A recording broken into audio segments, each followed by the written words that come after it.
बेहद की परम शांति, बेहद की गुड मॉर्निंग। सभी दिव्य आत्माओं का, बेहद की आत्माओं का परम परम स्वागत है परम शांति मोटिवेशन एंड मेडिटेशन चैनल में।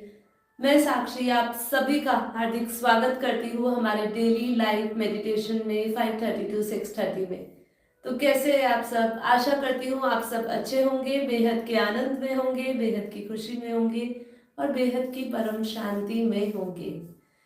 तो चलिए शुरू करते हैं आज का हमारा एपिसोड नंबर 336। तो हम लोगों का अभी भागवतम पे चर्चा चल रही है, तो हमारी उसकी सीरीज चल रही है। तो आशा करती हूँ आपको ये सीरीज अच्छी लग रही होगी और इसको शुरू हुए हमारा 1 वीक हो चुका है। तो देखिए, आज हम बात करने वाले हैं हमारे भागवतम महापुराण से, जिसमें हम दूसरे स्कंद में से आज 5वें अध्याय में बात करने वाले हैं। ठीक है, जिसमें हम सृष्टि निर्माण की बात करने वाले हैं कि यहाँ पे भागवतम महापुराण में सृष्टि का निर्माण कैसे हुआ। जब नारद जी कुछ प्रश्न पूछते हैं ब्रह्मा जी से, और जो नारद जी है वो मानस पुत्र है, ब्रह्मा जी के पुत्र है, तो उन्होंने कुछ प्रश्न पूछे हैं और उसके ऊपर अध्याय जो है हमारा 5वां स्कंद 2 में सारा समझाया कि ये धरती का, ये सृष्टि का निर्माण कैसे हुआ, सृष्टि का वर्णन करते हुए उन्होंने समझाया है। अब देखिए, इसके अनुसार जब हम भागवतम महापुराण पढ़ते हैं, उसके अनुसार जो निर्माण की पूरा जो वर्णन दिया हुआ है वो एक अलग है। हमारे अंदर काफी बार एक प्रश्न उठता है, और जो लोग हमारे कथाओं को सुनते हैं, हमारे वेदों शास्त्रों का अध्ययन करते हैं, या वो किसी भी संतों को सुनते हैं कि हमारी कथाओं में क्या क्या बताया, जैसे विष्णु पुराण पढ़ेंगे, शिव पुराण पढ़ेंगे, देवी भागवतम पढ़ेंगे, ऐसे जो भी आप शास्त्र उठाएंगे, सब जगह पे सृष्टि की जो रचना है वो थोड़ी अलग अलग तरीके से बताई। तो कई बार लोगों के अंदर ये प्रश्न आता है, और इसके कारण, कई लोगों के कारण यही सोचते हैं लोग कि इसके अंदर तो अलग अलग कहानी अलग अलग समय पे बताई जाती है। कोई कहता है विष्णु ने बनाया, कोई कहता है शिव ने ये सृष्टि बनाई, कोई कहता है कि इन ब्रह्मा विष्णु महेश से भी ऊपर जो आदि शक्ति है उन्होंने बनाई। तो हम जैसे जैसे जो जो पुराण उठाते हैं, उस पुराण में उस महत्वता के अनुसार उस भगवान ने वो सृष्टि बनाई, ऐसे हम सुनते हैं। अब प्रॉब्लम यहाँ पे क्या आती है कि जिन लोगों ने अभी हमारे वेदों शास्त्रों का इतना अध्ययन नहीं किया, जिनको इतना पता नहीं है इनकी महत्वता और ये किस किस समय की बात करी जा रही है, उनको ये लगता है कि ये कल्पना मात्र है, केवल एक कहानी है, जिसका जो मन करे उस समय उन्होंने वो कहानियां लिख दी है। तो लोग ऐसा समझते हैं, लेकिन देखिए ये ऐसा नहीं है। ये जिस जिस समय पे जो जो हुआ, ये अलग अलग टाइमलाइंस की कहानी है, अलग अलग युगों की कहानी है। और इसमें भी अगर हम हमें जो बापू जी ने ज्ञान दिया, हमारे शास्त्रों में बहुत गहराई से समय की गणना लिखी हुई है कि ये समय कैसे चला, ये समय क्या है, कितना बड़ा है, कब से चलता आ रहा है। हम साइंस को बेस बना के काफ़ी चीज़ें समझना चाहते हैं, और पर हमें साथ ही साथ ये भी समझना है कि जब हम साइंस की बात करते हैं, विज्ञान, ठीक है, विज्ञान जो है वो बहुत बाद में आया। मतलब अगर हम कहें तो 100 साल पहले ही लगभग ये विज्ञान अपनी अपनी खोज या अपना जो भी वो एक्सपेरिमेंट, हिप्नोसिस, हाइपोथेसिस, सॉरी, ये सब रख रहा है। तो ये सब बहुत बाद में इन्होंने, साइंस ने रखना शुरू किया अपनी बातें, और इसमें भी काफ़ी चीज़ें उनसे जो है वो उलझी हुई है। उनके लिए वो अभी भी उनको पता नहीं है, क्योंकि समस्या ये है कि अपने ब्रह्मांड की शक्ति को जानना वो अज्ञात शक्ति है। ठीक है, उसको अज्ञात क्यों बोल दिया? अज्ञात इसलिए कह दिया क्योंकि उनको आज के स्थूल जो हम भौतिक यंत्र देखते हैं, उनसे उस अज्ञात शक्ति को नापा नहीं जा सकता है। उसके लिए परम प्रकाश, परम तत्वों की शक्ति चाहिए, दिव्य शक्तियां चाहिए। आप सोचिए, क्या दिव्य शक्तियों को नापने के लिए क्या कोई इंस्ट्रूमेंट्स यहाँ पे अभी बनाए जा सकते हैं? मतलब हमारा विज्ञान ने इतना कोई विकास कर लिया है क्या? आप देवताओं की जो देवी शक्तियां होती थी, उसको हम प्रमाण दे सके, उसको हम मेजर कर सके और आपके सामने प्रस्तुत कर सके कि देखिए ये शक्तियां हुआ करती थी उनमें। सिर्फ अभी तक लोगों में ये कल्पना ही रह जाती है, क्योंकि इसको नापने का हमारे पास, या बताने का, या प्रमाण देने का हमारे पास कोई हमारे विज्ञान के पास कोई इसका सबूत नहीं आता और विज्ञान की हम भाषा समझते हैं। पर ध्यान से समझे तो हमारा जो पुराना जो वैदिक विज्ञान है वो हमारे शास्त्रों में पहले से ही दिया हुआ है। जैसे कि हम बहुत गहराई से समझने की कोशिश करिए, धरती उन्होंने जैसे कहा कि हमारी धरती जो है लगभग 4.6 बिलियन ईयर्स ओल्ड है, मतलब अगर हम धरती की बात करें विज्ञान की भाषा से, और हमारे पूरे ब्रह्मांड को उन्होंने, यूनिवर्स को उन्होंने, ब्रह्मांड भी नहीं, उन्होंने यूनिवर्स, क्योंकि हम अपने ज्ञान की भाषा में ब्रह्मांड और यूनिवर्स दोनों को अलग अलग डिफ्रेंशिएट करते हैं, बाइफर्केशन देते हैं। तो उन्होंने यूनिवर्स की भी एक एज बोली कि हमारा यूनिवर्स लगभग उन्होंने 13.4 बिलियन ईयर्स पुराना बताया। अब आप सोचिए, खाली एक ओपन माइंड होके ये बात को हमें समझना है कि ये साइंस ने भी ये इसका प्रमाण क्या रहा होगा, मतलब इनके बेसिस क्या रहे होंगे। अगर उन्होंने कहा जैसे कि हमारी धरती इतनी पुरानी है, हमारा जो यूनिवर्स है इतना पुराना है, तो उसका बेस क्या रहा होगा, उन्होंने किस बेसिस पे ये कहा होगा।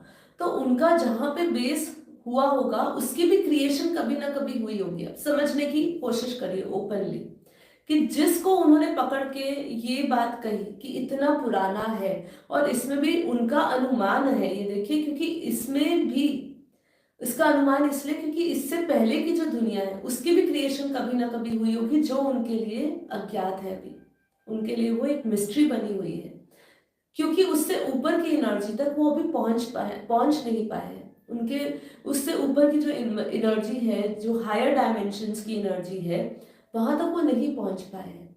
इसीलिए जो अध्यात्म का जो रास्ता है उसके ऊपर जब हम चलते हैं तो हम उस अज्ञात शक्तियों को जान पाते हैं। लेकिन इसको मानना ना मानना ये आपके अनुभव के ऊपर बेसिस है कि आप इस पे कितना विश्वास कर रहे हैं और आपको इस बात पे कितना अनुभव हो रहा है, क्योंकि आपके अंदर अनंत समय की रिकॉर्डिंग पड़ी हुई है।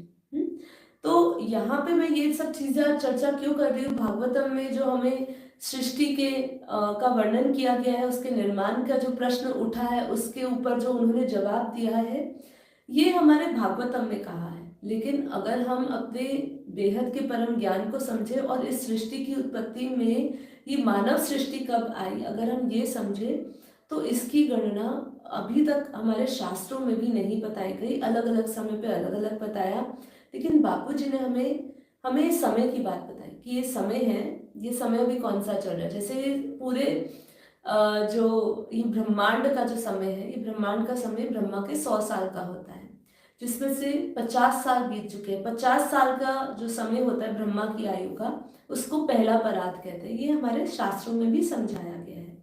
और अभी जो है दूसरा परात चल रहा है। दूसरा परात में भी ब्रह्मा का पहला दिन, 7वां मनवंतर और 28वां युगांतर चल रहा है।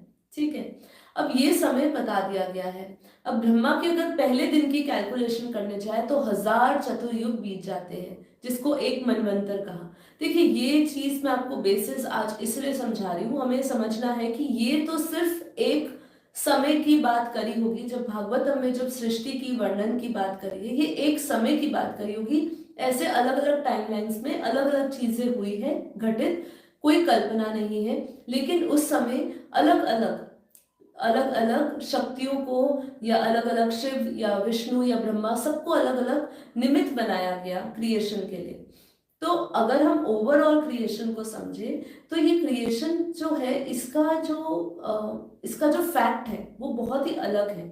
इसके फैक्ट्स ऐसे हैं कि हम अभी तक ये मानते हैं कि हम जो है, जैसे कि हम जानवर अर्थात जैसे लोगों ने समझा दिया कि भाई हम बंदर से हमारी एडवांस्ड हुए और हम लोग मनुष्य बने। लेकिन ज्ञान ये नहीं कहता, शास्त्र ये नहीं कहते। हमारे जो देवी देवता थे, वही देवी देवता आज मनुष्य बन चुके हैं। हम कोई उठे हुए क्या कहते हैं, कोई जानवर से नहीं आए, हम गिरे हुए देवी देवता है। ठीक है, हम मतलब गिर गए हैं। हमारी जो पहले संकल्पों की दुनिया होती थी, परम तत्वों की दुनिया थी, परम प्रकाश की थी। परम तत्व मतलब एनर्जी की बॉडी थी, एनर्जी वर्ल्ड था। और तब संकल्पों की भाषा हुआ करती थी। तब एक जगह से दूसरी जगह जाने के लिए संकल्पों की भाषा हुआ करती थी। तो उस समय इतनी एनर्जी थी, लेकिन आज वो सारी शक्तियां डिप्लीट हो चुकी है। देखिए, अगर आपको इसको बहुत डिटेल में चाहिए ना, इसके ऊपर तो मैं पूरा सेशन एक ले सकती हूँ। इनफैक्ट इसमें 2-3 सेशन हो सकते हैं हमारे बापूजी की एक वीडियो है, देखिए उसमें है हाउ अर्थ वॉज फॉर्म्ड। उसमें बापूजी ने पूरा बताया है कि ये धरती कब बनी थी।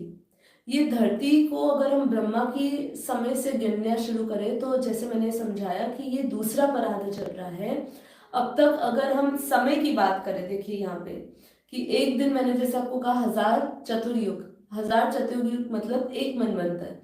ऐसे अगर हम ब्रह्मा का पूरा एक साल गिने, क्योंकि इस ब्रह्मांड की जो आयु है वो ब्रह्मा के 100 साल है। अगर हम ब्रह्मा का एक साल गिने तो 31 खरब 10 अरब 64 करोड़ साल होते हैं। अब आप सोचिए, ब्रह्मा का सिर्फ एक साल की कैलकुलेशन हम बता रहे हैं, हमारे शास्त्रों में जो बताई है। अगर आप इसके 100 साल की बात करो तो कितना वास्ट जो टाइम हमारे पास आएगा, कितना बड़ा है, उसको मेजर करना भी हमारे कैलकुलेटर आज के जो विज्ञान की ये देन है वो भी छोटे पड़ जाएंगे।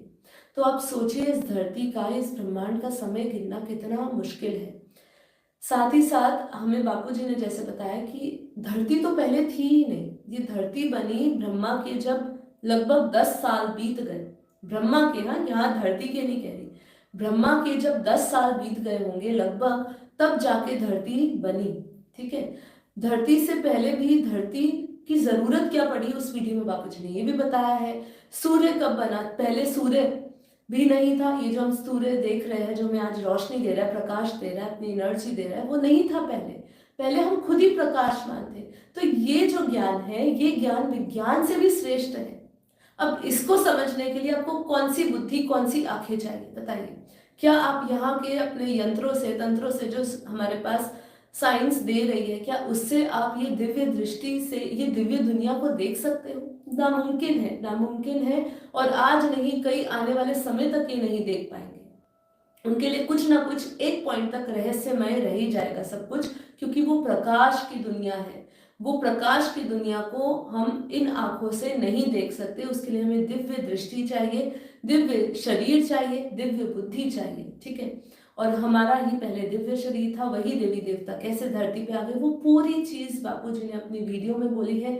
इस 10 मिनट के वीडियो में मैं 10 मिनट के सेक्शन में वो आई बटन में हाउ अर्थ वॉज फॉर्म्ड बापूजी का पार्ट 1 इसके अंदर जरूर डालूंगी।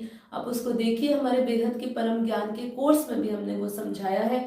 आपको बहुत जरूरी है ये समझना कि हमारा ये समय को जब तक नहीं समझेंगे, 4 युग को नहीं समझेंगे कि सतयुग, त्रेता, द्वापर, कलयुग, ये समय कैसा है, ये समय कब तक, कब से चलता आया है, धरती पे मनुष्य कब आया है, पहले फरिश्तों की दुनिया थी तो फरिश्ते की दुनिया मनुष्य, मतलब ये 5 तत्वों में कैसे रूपांतर हो गई, ये सब जब तक आप नहीं समझोगे तब तक आप समझे आपका जीवन अधूरा रहेगा। उसका कारण है, हम हमेशा चाहते हैं कि हमारा मोक्ष हो। आज हम ये सुन रहे हैं तो इसका शुरुआत कहाँ से हुई? इसकी शुरुआत ही ऐसी हुई कि राजा परीक्षित को 7 दिन में मोक्ष प्राप्त हो। ठीक है, उसके लिए ये सारा ज्ञान उनको दिया गया।